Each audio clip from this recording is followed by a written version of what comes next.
ಇತ್ತೀಚೆಗೆ ನಾವು ಸರ್ಕಾರದ ಅಧಿಕೃತ ಆದೇಶವೂ ಕೂಡ ಬಂದಿದೆ.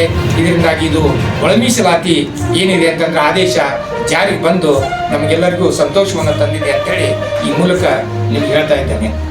ತಮಗೆ ಮನವಿ ಮಾಡ್ಕೊಳ್ತಾ ಇದ್ದೀನಿ. ಇದನ್ನು ಬಳಸಿಕೊಂಡು ಈ ಸಮಾಜದವರು, ನಮ್ಮ ಸಮಾಜದವರು ಇದನ್ನು ಸರಿಯಾದ ಸದುಪಯೋಗ ಪಡಿಸ್ಕೊಳ್ಬೇಕಂತೇಳಿ ತಮ್ಮ ಮುಖಾಂತರ ನಾನು ನಮ್ಮ ಜನರಿಗೆ ಹೇಳ್ತಾ ಇದ್ದೀನಿ. ಅಂಗವಾಗಿ ಇವತ್ತಿನ ದಿನದಲ್ಲಿ ಸುದ್ದಿಗೋಷ್ಠಿಯನ್ನು ಮಾಡ್ತೇವೆ. ಡಾಕ್ಟರ್ ಬಾಬು ಜಗಜೀವನ್ ರಾಮ್ ಮತ್ತು ಬಾಬಾ ಸಾಹೇಬ್ ಅಂಬೇಡ್ಕರ್ ಅವರ ಮನೆಯಲ್ಲಿ ನೆನೆಸುತ್ತಾ ಇವತ್ತಿನ ಪತ್ರಿಕೆಗೋಷ್ಠಿಯನ್ನು ಉದ್ದೇಶಿಸಿ ನಾನು ಹೇಳೋದಿಷ್ಟೇ.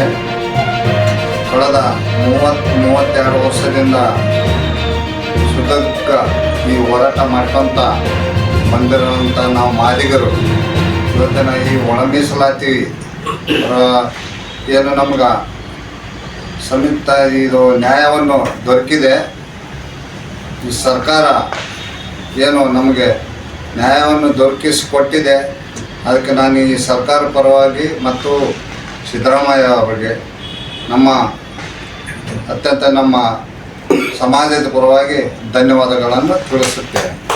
ಒಳ ಮೀಸಲಾತಿ ಏನು ನಾವು ಸತತ ಹೋರಾಟ ಮಾಡ್ಕೊಂಡು ಬಂದಂಥ ಈ ಹೋರಾಟದ ಫಲ ಏನಂದ್ರೆ ಈ ನಮ್ಮ ಸಮಾಜದ ರಾಜಕಾರಣಿ ಆದಂಥ ಎಲ್ಲ ಪಕ್ಷಾತೀತವಾಗಿ ಎಲ್ಲ ಮುಖಂಡರಿಗೂ ಮತ್ತು ಅವರಿಗೂ ಮತ್ತು ಧನ್ಯವಾದಗಳನ್ನು ತಿಳಿಸುತ್ತೇನೆ. ಸಮಾಜದವರು ಮುಂದೆ ಎಲ್ಲರೂ ಏನೈತಲ್ಲ ಸರಿಯಾಗಿ ಇದನ್ನು ತಾವು ಲಾಭ ಪಡ್ಕೋಬೇಕಂತೇಳಿ ಈ ಸಂದರ್ಭದಲ್ಲಿ ಹೇಳುತ್ತೇನೆ. ಅದಕ್ಕೆ ಈ ನಮ್ಮ ಈ ಹೋರಾಟದ ಫಲವನ್ನು ನಮ್ಮ ಸಮಾಜಕ್ಕೆ ದೊರಕಿದೆ. ಅದಕ್ಕೆ ತಾವು ಎಲ್ಲರೂ ಸಂತೋಷದಿಂದ ಈ ಫಲವನ್ನು ಪಡ್ಕೋಬೇಕಂತೇಳಿ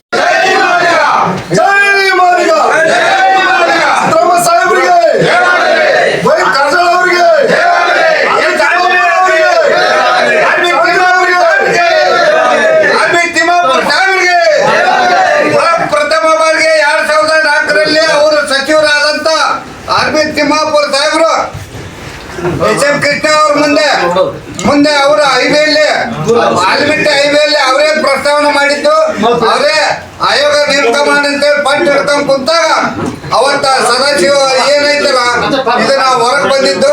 ಅವತ್ತಿಂದ ಹೋರಾಟ ನಡೆದದ್ದು ನಿರಂತರ. ಮಾದಿಗರಿಗೆ ಇವತ್ತೇ ಜಯ ಸಿಕ್ಕಿದೆ 2020ರಲ್ಲಿ. ಮತ್ತು ಸಂಬಂಧಿಸಿದ ಜಾತಿಯವರಿಗೆ 6 ಮತ್ತು ಬಲಗೈ ಚಲವಾದಿ ಸಮಾಜಕ್ಕೆ ಸಂಬಂಧಿಸಿದಂಥ ಈ ಜನರಿಗೆ ಅವ್ರಿಗೆ ಏನೈತೆ ಅಂತಂದ್ರೆ 5% ಮತ್ತು ಉಳಿದ ಸ್ಪರ್ಶ ಜಾತಿಯ ಈ ಜನರಿಗೆ ಅವ್ರಿಗೆ 3% ಕೊಟ್ಟರು. ಅವಾಗ 15%ದಲ್ಲಿ ಅವರು ಇದೇನು ಮಾಡಿದ್ರು ಅಂತಂದ್ರೆ ಸೀಮಿತಗೊಳಿಗೆ 6, ಆಮೇಲೆ ಈ 4, ಆಮೇಲೆ 3 ಈ ರೀತಿ ಅವ್ರು ವರ್ಗೀಕರಣ ಮಾಡಿ ಅವರು ವರದಿಯನ್ನು ಕೊಟ್ಟರು. ಆ ವರದಿಯನ್ನು ಕೊಟ್ಟ ಮೇಲೆ ಅದನ್ನು ಅವರು ಸರ್ಕಾರಕ್ಕೆ ಸಲ್ಲಿಸುವುದಕ್ಕೂ ವಿಳಂಬ ಆಯಿತು. ಸರ್ಕಾರಕ್ಕೂ ಬಹುಬೇಗನ ಒಪ್ಪಲಿಲ್ಲ. ಅನೇಕ ಸರ್ಕಾರಗಳು ಬದಲಾವಣೆ ಆದರೂ ಕೂಡ ಸದಾಶಿವ ಆಯೋಗದ ವರದಿಯನ್ನು ಒಪ್ಪಿಕೊಳ್ಳಿಲ್ಲ. ಅವಾಗ ಮುಂದೆ ಈ ಕಾಂಗ್ರೆಸ್ ಸರ್ಕಾರ ಅಧಿಕಾರಕ್ಕೆ ಬಂದ ಮೇಲೆ, ಸಿದ್ದರಾಮಯ್ಯವರ ನೇತೃತ್ವದಲ್ಲಿ ಅಧಿಕಾರಕ್ಕೆ ಬಂದ ಮೇಲೆ ನಮ್ಮ ಸಮಾಜದವರ ಆಂಜನೇಯವರು ಸಮಾಜ ಕಲ್ಯಾಣ ಮಂತ್ರಿಗಳಾದವು. ಆ ಸಮಾಜ ಕಲ್ಯಾಣಗಳ ಮಂತ್ರಿಗಳಾದ ಮೇಲೆ ಅವರು 3-4 ಸಭೆ ಪ್ರಯತ್ನ ಮಾಡಿ ಈ ಕ್ಯಾಬಿನೆಟ್ಗೆ ಒಯ್ದರು ವರದಿಯನ್ನು. ಸದಾಶಿವ ಆಯೋಗದ ವರದಿಯನ್ನು ಕ್ಯಾಬಿನೆಟ್ನಲ್ಲಿ ಇಟ್ಟರು. ಆದರೆ ಅಲ್ಲಿ ತೀವ್ರಗತಿಯ ವಿರೋಧದಿಂದಾಗಿ ಅದನ್ನು ಮಂಡಿಸಲಿಕ್ಕೆ, ಅದನ್ನು ಒಪ್ಕೊಳ್ಳಿಕ್ಕೆ ಸಾಧ್ಯವಾಗಲಿಲ್ಲ. ಹೀಗಾಗಿ ಸದಾಶಿವ ಆಯೋಗದ ವರದಿ ಅಲ್ಲೇ ಒತ್ತಡ ಮಾಡಿದರು. ನಿರಂತರವಾಗಿ ಅನೇಕ ಈಗ ಬೆಳಗಾವಿನಲ್ಲಿ ಅಧಿವೇಶನ ನಡೆದಾಗ ಎಷ್ಟೋ ನಮ್ಮ ಸಮಾಜದವರು ಹೋರಾಟ ಮಾಡಿ ಲಾಠಿ ತಿಂದು ಈ ಜೈಲಿಗೆ ಹೋಗಿ ಸಾಕಷ್ಟು ಹೋರಾಟ ಮಾಡಿದರು. ಅದರ ಫಲವಾಗಿ ಅವರು ಏನು ಮಾಡಿದರು ಅಂತಂದರೆ ಈ ಒಂದು ಸಮಿತಿಯನ್ನು, ಕ್ಯಾಬಿನೆಟ್ ಸಮಿತಿ, ಯಾರು ನಮ್ಮ ಕಾನೂನು ಮಂತ್ರಿ ಮಾಧುಸ್ವಾಮಿ ನೇತೃತ್ವದಲ್ಲಿ ಅವ್ರು ಏನು ಮಾಡಿದರು ಅಂತಂದ್ರೆ ಒಂದು ಕ್ಯಾಬಿನೆಟ್ ಕಮಿಟಿಯನ್ನು ನೇಮಿಸಿದರು. ಆ ಕ್ಯಾಬಿನೆಟ್ ಕಮಿಟಿಯ ಅಂಗವಾಗಿ ಏನು ಮಾಡಿದರು ಅಂತಂದರೆ ಅವರು ಒಂದು ವರದಿಯನ್ನು ಸಲ್ಲಿಸಿದರು. ಅವರು ಏನು ಮಾಡಿದರು ಅಂತಂದರೆ ನಮಗೆ 6%, ಅವರಿಗೆ 5.5 ಅಂದರೆ ಛಲವಾದಿ ಮತ್ತು ಸಂಬಂಧಿಸಿದಂಥವ್ರಿಗೆ 5.5% ಮತ್ತು ಸ್ಪರ್ಶ ಮಾಡಿ ಒಂದು ವರದಿಯನ್ನು ತಯಾರು ಮಾಡಿದರು. ಆ ವರದಿಯನ್ನು ತಯಾರು ಮಾಡಿದ ಮೇಲೆ ಆವಾಗ ಬೊಮ್ಮಾಯಿ ಅವರು ಮುಖ್ಯಮಂತ್ರಿ ಇದ್ದರು. ಆ ವರದಿಯನ್ನು ಏನು ಮಾಡಿದ್ರು ಅಂತಂದರೆ ಇದನ್ನು ಈ ಜಾರಿಗೆ ತರುವಂಥ ಅಧಿಕಾರ ರಾಜ್ಯ ಸರ್ಕಾರಕ್ಕೆ ಇರಲಿಲ್ಲ. ಹೀಗಾಗಿ ಅವರು ಕೇಂದ್ರ ಸರ್ಕಾರಕ್ಕೆ ಕಳಿಸಿದ್ರು.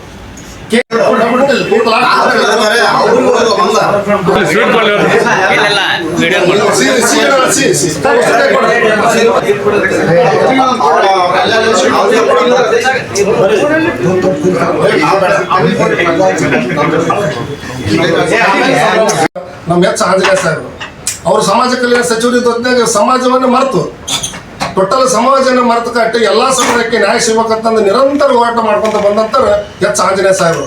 ಇದಕ್ಕೆ ಏನಾದರೂ ಶ್ರೇಯಸ್ ಸಿಗಬೇಕಾಗಿತ್ತಪ್ಪ ಅಂತಂದ್ರೆ ಎಚ್ ಆಂಜನೇಯರಿಗೆ ಸಿಗಬೇಕು. ಸಮಾಜದ ಪರವಾಗಿ ಅವರಿಗೆ ನಾನು ತುಂಬ ಹೃದಯದ ಅಭಿನಂದನೆಗಳು ಎಷ್ಟು ಸಲ್ಲಿಸಿದ್ರು ಕೂಡ ಅದು ತೀರಲಾಗದ. ಅದಕ್ಕೆ ನಾವು ಹೆಚ್ಚಿಗೆ ವಿಶೇಷವಾಗಿ ಮಾದಿಗ ಸಮಾಜದ ಮುಖಂಡರು ಗುಣಗುಂದ ಮತ್ತು ಇಲ್ಕಲ್ಲಿನ ಎಲ್ಲ ಸಮಾಜ ಮುಖಂಡರು ಎಚ್ ಆಂಜನೇಯ ಸಾಹೇಬರಿಗೆ ವಿಶೇಷ ಅಭಿನಂದನೆಗಳನ್ನು ಸಲ್ಲಿಸಕ್ಕೆ ಇಚ್ಛೆ ಪಡ್ತೀನಿ.